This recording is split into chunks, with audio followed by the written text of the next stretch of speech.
Ah, gente, vocês sabem que eu adoro os animais da Antártica. Será que eu já fiz carinho em uma foca? Por que você deu risada?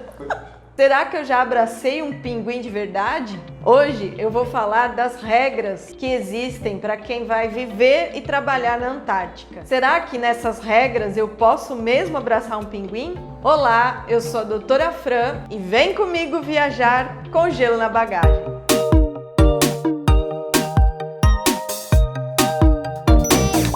A história e a descoberta da Antártica são marcadas por muita disputa e exploração. No vídeo anterior, eu falei sobre a assinatura do Tratado Antártico em 1959, que teve um foco muito mais político. Se você não viu, eu vou deixar um card para você assistir. Mas no vídeo de hoje, eu vou falar de um tema muito mais atual, sobre a preservação da Antártica, que começou a ser discutida em 1991.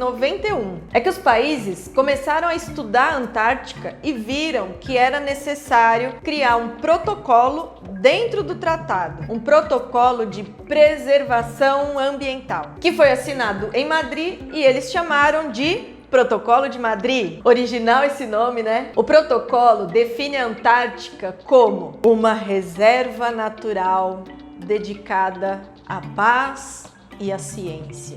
Que bonito isso, né? Poético.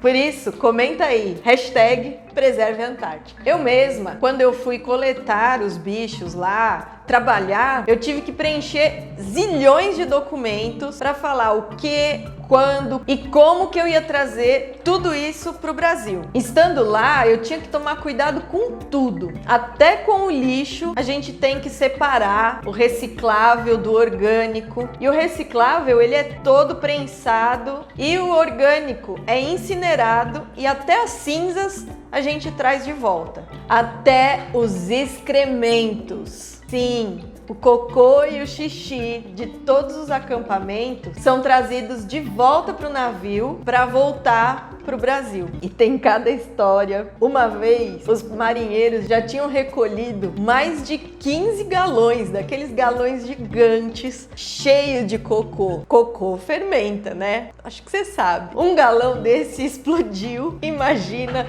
como ficou o convés. Compartilhe o vídeo aí em homenagem ao coitado que teve que limpar o navio. Vamos mudar de assunto, vamos falar de perturbação do ambiente. A perturbação sonora. Até isso é preciso tomar cuidado para não perturbar os animais, porque até o barulho de um drone pode perturbar. É por isso que para usar um drone na Antártica tem regras. E uma curiosidade é sobre a banda Metallica. Eles queriam ser os primeiros a tocar nos 7 continentes e eles conseguiram tocar na Antártica. Para a banda tocar lá, eles tiveram que criar um palco que não perturbasse o solo. Foi escolhido um local que não tivesse ninhos, nem fungos, nada que pudesse ser destruído. E aí eles criaram uma cúpula para não dissipar o som. Todo mundo que foi assistir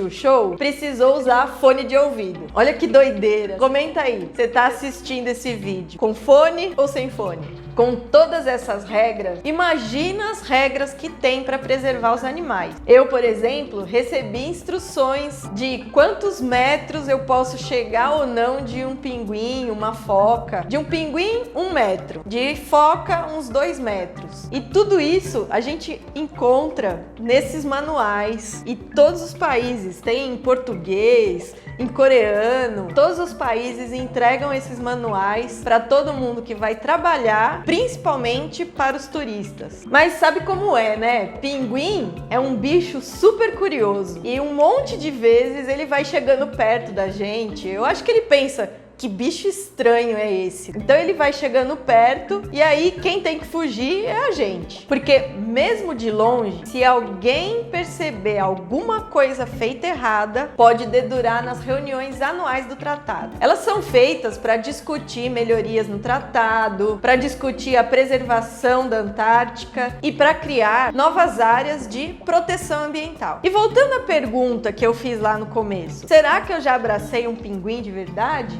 Só quem pode abraçar um pinguim são os que trabalham com eles. Não é bem um abraço. Eu que já ajudei o grupo de pinguins, eu pude pegar um pinguim, tirar sangue, mas não é um abraço, né? No máximo é pegar no colo. Mas você, como turista, não ia poder abraçar o pinguim, de jeito nenhum. Na verdade, eu acho que você nem ia querer, porque eles são muito bonitinhos, fofinhos, mas eles fedem demais. Adoro os meus pinguins aqui do Brasil, tão fofinhos e cheirosos. Continuem curiosos e até o próximo vídeo. Tchau!